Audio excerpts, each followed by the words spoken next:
வணக்கம். ஸ்ரீமத் பாகவதத்தின் அடுத்த அத்தியாயம் 10. பிரம்மதேவனின் பிரபஞ்ச சிருஷ்டி. பகவானுடைய நாபியிலே உண்டான தாமரை பூவிலிருந்து தோன்றிய பிரம்மதேவன் தாம் எங்கிருந்து வந்தோம் என்பதை அறிய விரும்பினார். ஆகவே தாமரை மலரின் தண்டு வழியாக கீழே இறங்கத் தொடங்கினார். காலம் கடந்து சென்றதை தவிர அவரால் அதன் உற்பத்தி ஸ்தானத்தை அடைய முடியவில்லை. பிரளய ஜலத்தில் மூழ்கி தேடினார். அப்படியும் அவரால் அதை காண முடியவில்லை. தம்முடைய முயற்சியை கைவிட்டு தாமரை புஷ்பத்துக்கு திரும்பினார். தாமரைக்கு திரும்பியதும் எந்த காரணம் பற்றி தாம் தோற்றுவிக்கப்பட்டாரோ அந்த உலக சிருஷ்டி என்ற காரியத்தில் இறங்கினார். ஆனால் ஒரு சிறு அணு கூட அவரால் சிருஷ்டிக்க முடியவில்லை. தவியாய் தவித்தார். சிருஷ்டிகர்த்தாவாக தாம் தோற்றுவிக்கப்பட்டிருக்கையில் ஏன் இவ்வாறு அக்காரியத்தை செய்ய முடியாது குழம்ப வேண்டும்?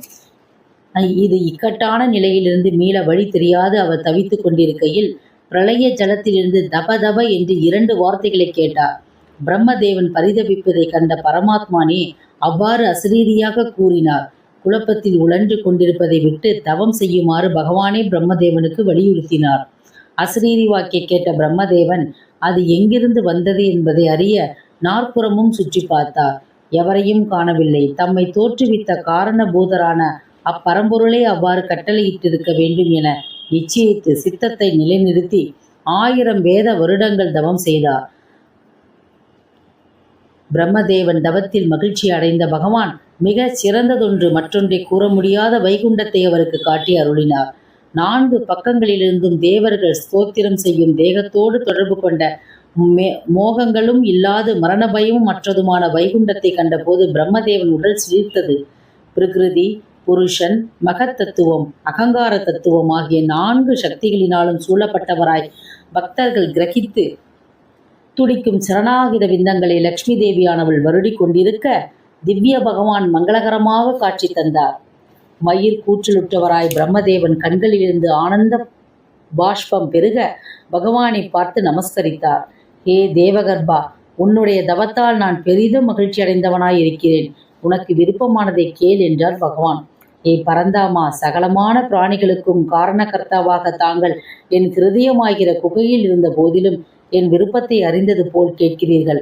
பிரபோ, தாங்கள் மாயையின் சம்பந்தம் கொண்டு இந்த அண்ட சராச்சரங்களையும் சிருஷ்டித்து பின்னர் முடிவு காலத்திலே தங்களை அனைத்தையும் அங்கீகரித்தீர்கள்.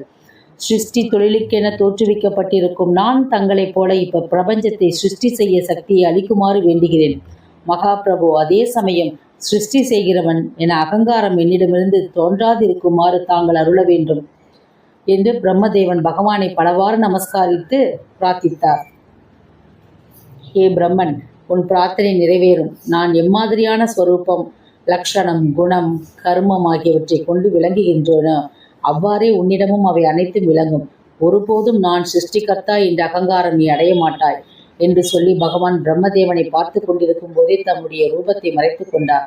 பிரம்மதேவன் பகவானை மீண்டும் பலமுறை ஸ்தோத்திரம் செய்து வணங்கிவிட்டு பிரபஞ்ச சிருஷ்டியில் இறங்கினார். நான்முகன் தாம் தோன்றிய தாமரை மலரை 3 லோக ரூபமாக பிரித்தார். பூலோகம், புவர்லோகம், சுவர்லோகம். இம்மூன்றும் கர்மத்தினுடைய பலன்களுடைய ஸ்வரூபமாகும். ஆகவே இம்மூன்று லோகங்களிலும் உற்பத்தி நாசம் 2ஐயும் உடையதாயிருக்கின்றன. மகர்லோகம் முதல் பிரம்மலோகம் வரையில் உள்ள லோகங்கள் எந்த பலனையும் எதிர்பாராது செய்யப்பட்ட தர்மத்தின் ஸ்வரூபமானபடியால் பிரம்மதேவன் காலம் முழுவதும் நாசமின்றி விளங்குகின்றது. பிரபஞ்சத்திற்கு 2 பேதங்கள் உண்டு. பிராகிருதம், வைகிருதம் என்பன அவை. அந்த பேதங்களின் காரணத்தால் சிருஷ்டி 10 விதமாக சொல்லப்பட்டுள்ளது. பிரபஞ்சத்துக்கு பிரளயம் 3 விதமாக கூறப்பட்டுள்ளது. காலத்தின் முடிவினால் ஏற்படும் நித்தியம் பிரளயம், சங்கர்ஷனுடைய முக்தி நின்று தோன்றும் அக்னியால் ஏற்படும் நைமித்திக பிரளயம், சத்வம் முதலான குணங்கள் ஒன்றுடன் ஒன்று ஒடுங்கி உண்டாகின்ற பிராகிருத பிரளயம் என 3 வகை பிரளயம் உண்டு. மகத் தத்துவத்தினுடைய சிருஷ்டி முதலாவதாகும். திரவியங்கள், இந்திரியங்கள், கிரியைகள் ஆகியவற்றுடைய சிருஷ்டியான அகங்காரத்தின் சிருஷ்டி 2வதாகும். பூதம் சூஷ்ம ஸ்வரூபமாகவும் மகாபூதங்களுக்கு காரணமாகவும் இருக்கின்ற பூத சிருஷ்டி 3வது. ஞானேந்திரியங்கள், கர்மேந்திரியங்கள் ஸ்வரூபமான இந்திரிய சிருஷ்டி 4வது. சத்வகுணம் ஸ்வரூபமான இந்திரியங்களுடைய அதிஷ்டான தேவர்களுடைய சிருஷ்டி 5வது. அக்யா சிருஷ்டி 6வதாகும். இந்த 6ம் பிராகிருத சிருஷ்டி வகையை சேர்ந்தவை. மற்ற 4ம் வைகிருதம் எனப்படும் வேதத்தை சேர்ந்தவை. விருஷஜாதிகள், கொடிகள், செடிகள் அவ்வகைகள் 7வது சிருஷ்டியாகும். ஊர்த்துவ சஞ்சாரம் எனப்படும் பூமிக்கு மேல் நோக்கியே வளரக்கூடிய இவற்றின் வகை 6 என சொல்லப்படுகிறது. புஷ்பத்தில் இருந்தே தோன்றும் விருஷங்கள், செடியின் பல பாகங்களிலிருந்தும் தனித்தனியே விருத்தியாகும் கொடிகள், மூங்கில் முதலியான வகைகள், பூமியில் இருந்தே படரும் கொடிகள், புஷ்பித்து பழம் பழுத்து விதைகள் மூலம் விருத்தியாகும் மரங்கள் என 6 வகைப்படும். மிருகங்கள், பக்ஷிகளுடைய சிருஷ்டி 8வது வகை. இந்த வகையில் 28 பிரிவுகள் சொல்லப்பட்டுள்ளன. இரு குளம்புகளுடைய மிருகங்களான பசு, ஆடு, எருமை, மாடு, மான், பன்றி, காட்டுப்பசு, வெள்ளாடு, ஒட்டகம். ஒரு குளம்பு மட்டும் உள்ள மிருகங்கள் கழுதை, குதிரை, கோவேறு கழுதை, கவுரம், கவரிமான். 5 நகங்களுடைய பிராணிகளான நாய், நரி, செந்நாய், புலி, பூனை, முயல், முள்ளம்பன்றி, சிங்கம், குரங்கு, யானை, உடும்பு, ஆமை, ஜலத்தில் வாழும் பிராணிகளான முதலை முதலானவையும், வானத்தில் சஞ்சரிக்கும் கழுகு, பருந்து, கூலி, டேகை, காடை, பல்லூக, மயில், அன்னம், காக்கை, கோட்டான் முதலியான பறவைகளும் என பிரிக்கப்பட்டுள்ளன. பூமியிலே மானிடர்களுடைய சிருஷ்டி 9வது. மனிதர்கள் எப்போதும் சுக துக்கங்களையே தங்கள் புத்தியை செலுத்துவர்களாயினால் காமத்தில் அபரிதமான ஆசை உடையவர்களாயிருப்பார்கள். 10வது தேவ சிருஷ்டியாகும். இதை பிராகிருத சிருஷ்டி பேதத்துடன் சொல்லப்படுகிறது. தேவ சிருஷ்டி 18 வகைப்படும். தேவர்கள், பிதிர்கள், அசுரர்கள், கந்தர்வர்கள், அப்சரஸ்கள், சித்தர்கள், யக்ஷர்கள், ராட்சசர்கள், சாரணர்கள், பூத பிரேத பிசாசங்கள், வித்யாதாரர்கள், கிண்ணறர்கள், கிம்புருடர்கள், தைத்தியர்கள், கருடர், அந்தகர், உரகர், போக பூமியர் என 18 பிரிவினர் ஆவர். இந்த விதமான முன்னர் பிரபஞ்சம் சிருஷ்டிக்கப்பட்டிருந்தது. அவ்வாறு உணர்ந்து நான்முகன் அதைப் போலவே இப்பவும் சிருஷ்டித்துள்ளார். இதைப் போலவே கால பிராமணங்களும் பலவிதமான பாகப்படுத்தப்பட்டுள்ளன. பிரபஞ்சத்தினுடைய பரமாணு அவஸ்தையை அனுபவிக்கிற காலமே பரமாணு ஆகும். 2 பரமாணுக்கள் சேர்ந்து ஒரு அணு ஆகும். 3 அணுக்கள் கொண்டதே திரேச்சிரேணு எனப்படும். 3 திரேச்சிரேணுக்கள் கொண்டது துரிட காலம் எனப்படும்.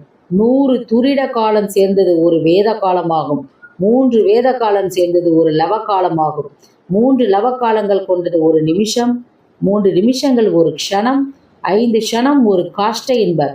15 காஷ்டைகள் ஒரு லகு. 15 லகு சேர்ந்தது ஒரு நாழிகை. 2 நாழிகை ஒரு முகூர்த்தம். 6 நாழிகை ஒரு ஜாமமாகும். பகலில் 4 ஜாமமும் இரவில் 4 ஜாமமும் சேர்ந்ததால் ஒரு அகோராத்திரமாகும். அதாவது ஒரு நாள். 15 நாள் சேர்ந்தது ஒரு பக்ஷம். பக்ஷம் 2 வகைப்படும். சுக்லபக்ஷம், கிருஷ்ணபக்ஷம் என்பன. அவை இரண்டும் 2 பட்சங்கள் சேர்ந்தது ஒரு மாதமாகும். பிதுர் தேவர்களுக்குடைய மனிதனுடைய ஒரு மாதமானது ஒரு நாள் ஆகும். 2 மாதங்கள் சேர்ந்தது ஒரு ருது. 3 ருதுக்கள் அதாவது 6 மாதங்கள் சேர்ந்தது ஒரு அயனமாகும். அயனமும் தக்ஷ்ஞானமும் உத்தராயணமும் என 2 வகைப்படும். 2 அயனங்கள் சேர்ந்தது ஒரு வருடமாகும். பூமியிலே ஏற்படும் ஒரு வருட காலமானது தேவர்களுக்கு ஒரு நாள் ஆகும். மனிதர்களுக்கு 100 வருடங்கள் ஆயுளாக தீர்மானிக்கப்பட்டுள்ளது. யுகங்கள் 4 ஆகும். அவை அனைத்துமாக 12ஆம் தேவ வருஷங்கள் காலமாக கூறப்பட்டுள்ளது. கிருதயுக ஆரம்பத்தில் சந்தி என்று சொல்லப்பட்டுள்ள காலம் 400 வருஷம். அதேபோல் கிருதயுக முடிவு காலத்தில் சந்தியாங்கிசம் என்று சொல்லப்பட்ட 400 வருஷம். இவற்றுகளுக்கிடையே கிருதயுகம் 4000 வருஷமாம். இதே போல திரேத யுகம் சந்தியாகிற ஆதியிலே 300 வருஷமும் முடிவாகிற சந்தியாங்கிசத்திலே 300 வருஷமும் இடையிலே திரேதாயுகம் 3000 வருஷமாகும். துவாபர யுகம் ஆதி அந்தம் இரண்டிலும் 100 வருஷம் வீதமும் இடைப்பட்டு 1000 வருஷமும் கொண்டதாகும். கிருத யுகத்தில் தர்ம தேவதைகள் 4 பாதங்களோடு இருந்ததால் மனிதர்கள் ஆச்சரியத்து நிற்கும் அந்த தர்ம தேவதை நம் மனிதர்களை செய்யும் அதர்மங்களில் ஒவ்வொரு யுகத்தின் முடிவிலும் ஒரு பாதத்தை இழந்து நிற்பாள். பூலோகம், பவர்லோகம், சுவர்லோகம் இம்மூன்று லோகங்களை தவிர மகர்லோகம் முதல் பிரம்மலோகம் வரை 1000 சதுர்கம் ஒரு பகலாகவும் 1000 சதுர்யுகம் ஒரு இரவாகவும் இருக்கும். பகல் 30 நாழிகை பிரம்மதேவன் 14 மனுக்களை உண்டாக்கிய சிருஷ்டி பரிபாலனம் செய்கிறார். 2000 சதுர்யுகம் கொண்டது பிரம்மதேவனுக்கு ஒரு நாள் ஆகும். அவ்வாறு அவர் 100 வருடங்கள் வாழ்ந்து பகவானை அடைவார். நான்முகன் பிரம்மாத்தினுடைய பிரகாச ரூபமான அந்தகாரத்தையும் நான் என்னும் புத்தி ரூபமான மோகத்தையும் போகங்களிலே இச்சாரூபமான மகாமோகத்தையும் முதலில் சிருஷ்டித்தார். மிகவும் பாவகரமான அச்சிருஷ்டிகளுக்கு பின்னால் பிரம்மதேவன் பகவானை தியானித்து புனிதமான மனத்தினாலே சனகர், சனந்தர், சனத் சுஜாதர், சனத்குமாரர் என்னும் 4 புத்திரர்களை தோற்றுவித்தார். அவர்களை பார்த்து, குமாரர்களே, பிரபஞ்ச சிருஷ்டிக்காக நீங்கள் தோற்றுவிக்கப்பட்டுள்ளீர்கள். ஆகவே சிருஷ்டியை தொடங்குங்கள் என்றார். இந்த அத்தியாயம் நாளை தொடரும். நன்றி, வணக்கம்.